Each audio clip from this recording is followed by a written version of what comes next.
سلام، راضیه حسن قاسمی هستم و بیشتر دوست دارم که راضیه قاسمی صدام کنن.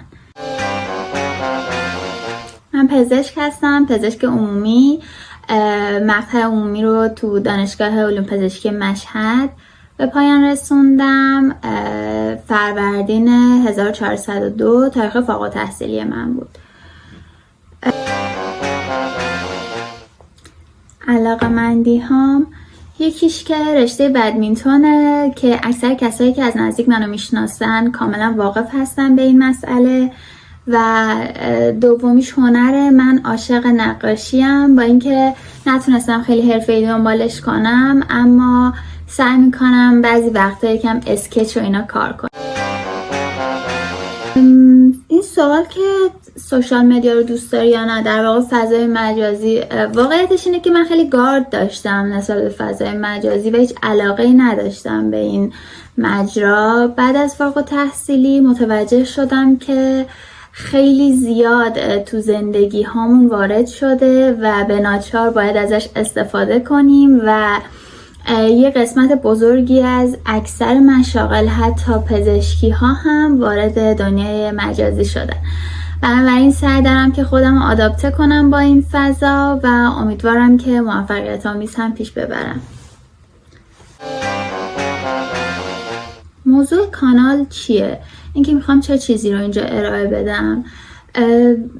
واقعیتش رو بخواید اینجوری نیست که 100% در مورد مسائل پزشکی و علمی باشه، ولی با توجه به چیزایی که تو کلینیک دیدم، بین مریضا دیدم، یه سری کج آگاهی ها و ناآگاهی هایی که تو جامعه وجود داره و باعث شیوع بالای یه سری بیماری های خاص شده، در حالی که با پیشگیری های زود هنگام، غربالگری هایی که در دسترس هستش در جامعه ما، به شدت میتونیم این ریت رو، این آمار بیمارامون رو بیاریم پایین تر. باعث شد که من بیام بگم که خب این بیماری چی هستن، چی کار میتونیم بکنیم که ازشون پیشگیری کنیم. و سعی کردم تو مجرای اینستاگرامی این مسئله رو مطرح کنم، ولی به خاطر اینکه بازه توجه آدما تو فضای اینستاگرام بیشتر از 5-6 ثانیه نمیشه در مورد مسائلی که خب جدی هستن، در مورد سلامتی ما هستن، بیشتر صحبت کنیم. به خاطر همین اومدم تو فضای یوتیوب این کار رو انجام بدم. از سفرهام، از عادتها و روتینها، از کتابها و کلا هر چیزی که تو سیر زندگی بهم کمک میکنه اینجا صحبت کنم. امیدوارم دوست داشته باشین، چون من دوست دارم این کانال در واقع یه جایی باشه که وقتی 4-5 سال دیگه برگشتم نگاش کردم، یه سری خاطره های خیلی خوب و یک سری روتین ها و عادت های فوق العاده که تو زندگی من نقش زیادی داشتم و کیفیت زندگیمو بالا بردن رو اینجا ببینم.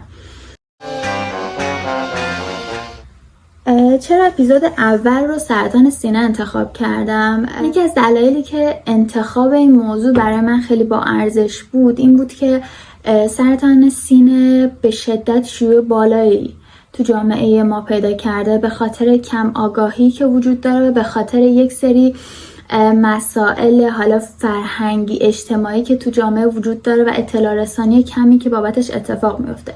از طرفی هفته‌ای که گذشت هفته سرطان به شکل جهانی بود و خب این هم باعث شده بود که من به این موضوع فکر کنم، ولی مجرای مناسبی برای صحبت در موردش رو پیدا نکرده بودم. سرطان سینه دلیل عمده جراحی هایی هستش که باعث برداشتن سینه، حالا یک یا هر دو سینه خانم ها میشه، به خاطر اینکه تو مراحل آخر بیماری شناسایی میشه و بالاجبار هیچ درمان دیگه ای راهساز نخواهد بود.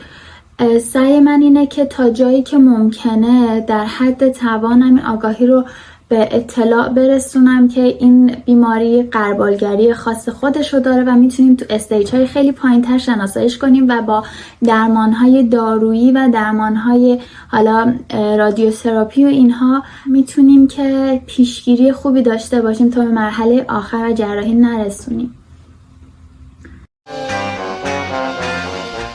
امیدوارم که براتون اینجا مفید باشه و دوستای خوبی بتونیم برای هم دیگه باشیم. مرسی که هستین.